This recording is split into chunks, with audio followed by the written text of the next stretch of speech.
Hey, what's going on, everybody? It's Adrian Johnson here once again, and I have a new segment that I want to introduce to the Inazuma Studios channel. And that segment is Portfolio Casefiles. I know. That's the best I could come up with. But anyway, this is going to be a segment where as I get new portfolios in and art prints, I'm going to present them here, if you guys don't mind. Without any further ado, let's get to this first episode. All right, as I've noted elsewhere on this channel and by some of the selections that you've seen on other shows and segments for this channel, I am a WildStorm Homage Studios kid. And as such, I'm always looking for, new things that I haven't seen before to add to my collection of, classic WildStorm, type of things. You know what I'm saying? And one of the things that I kept coming across online was the fact that there were these art prints produced early on in, WildStorm's formation. They had come up with these art prints. They were six inches by 9 inches, kind of print portfolio sets. And it wasn't a long period of time that they offered these prints, but when they did, it seemed like something really cool. And I wanted to get my hands on them. And here they are. We have the WetWorks art portfolio set.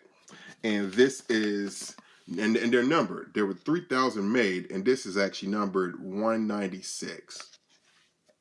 And the other one was Team 7 art portfolio, and this is numbered, out of 3,000, this is 921. And the cool thing about this is that they're unopened. They're both sealed. So this is cool. This is like fresh out the box, some almost 30 something years later, because I believe these are trademarked 1994. Okay, so this WetWorks is trademarked 1995 and copyrighted, I should say. And this Team 7 is copywritten 1994. So yeah, about 30 years later, they're unopened, So what we're gonna do today is we're gonna unpack them and see what's inside these bad boys. So let's take my trusty blade. Oh, I like that. Do that again for effect. There we go. And we're gonna crack these things open. All right, let's see. So first we will do WetWorks, and this is of course the creation of Whilce Portacio as the artist. And of course those first couple of issues, they were inked by Scott Williams, the inker extraordinaire, who really gave rise to that, WildStorm, and then prior to that Homage Studios style. And of course, written and co-created by Brandon Choi. Can't leave him out. So let's see what we got going on here.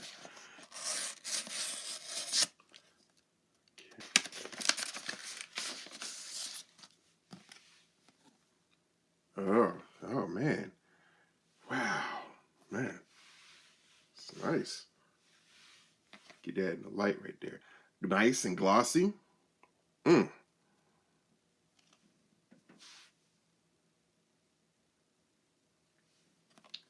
All right, so what's the next one?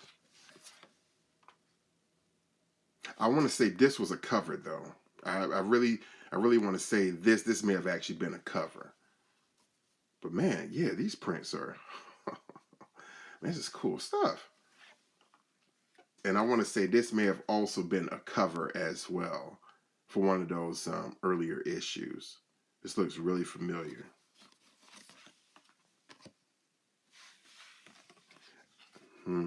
I think this was done as an interior, right after they get their powers in, well, not their powers, right after they get this symbiote armor in issue number 1, when they're on that mission. I want to say that this was actually on the interiors of number 1. And then this may have also been in issue 1 too. I want to say this may have been a panel. You can kind of almost see it here with the way that this is kind of cut off. I think this may have actually been an interior panel as well. It has a look of like being interior work. Always been a big fan of Whilce's artwork, Whilce Portacio's artwork, ever since I saw his stuff on Uncanny X-Men 281 when they started that new direction with the blue and gold teams on X-Men. During that period where Marvel was starting an initiative called Mutant Genesis, it's supposed to be like the summer of X, where the X books were going through this radical change, along with like, X-Force with Rob Liefeld coming from New Mutants, and then of course, Jim Lee with the 8 million copy seller, where he was coming from Uncanny X-Men and coming out with that brand new adjectiveless X-Men. And when Whilce got on to Uncanny after, Lee was switching over to do, just that adjectiveless X-Men, man, that cover, I can look at that cover all day. I love that cover. And I love his artwork too. I always just loved the musculature that he was bringing to his work, man. And the crazy thing too is it's just the gracefulness of his figures with the long necks, like I said, the musculature, of course, and just the solidity of his figures. He's very big, in terms of the figures. You know what I'm saying? And I also appreciated that he was not afraid to draw, like monsters and really, the more uglier type of stuff. You know what I'm saying? It wasn't all just high gloss. Someone like Lee, his thing is just all sheen. Everything looks like a Michael Bay movie, if you will. Everything has this high polish to it. And that's not to say that Whilce can't do that, but a lot of times he chose to really go for, kind of stuff that was the underbelly, of it, if you will. And that gave his work an edge, which continues to this day. All right. And now we get to the second one. This is the Team 7 art portfolio. And this is by Aron Wiesenfeld, inks by Trevor Scott and JD. And I think JD stood for John Dickerson or John Dickinson, if I'm not mistaken. I'm not sure why it was just shortened to JD, but it's cool. With WildStorm, I got to know a lot of those inkers, by their name. And it was great that Scott Williams was able to train, a lot of these young guys, to carry on that tradition. So you had guys like these two, but as well as, of course, Alex Garner, Chuck Gibson, who's a friend of the channel. There's tons of others. I think Sal Regla is in there as well. Tom McWeeny, just they had a whole core of anchors, between WildStorm and then also Extreme Studios. Extreme! They both had this whole core of anchors that were just fantastic, and they really brought it to bear, on the top flight pencilers that were beginning to come out from both companies, but in particular with WildStorm. And I've done a feature on Aron Wiesenfeld before on I believe it was an episode of Blurred It Out that you can find elsewhere on this channel.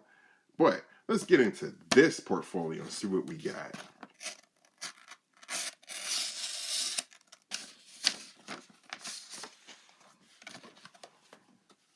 Oh, yeah, there we go.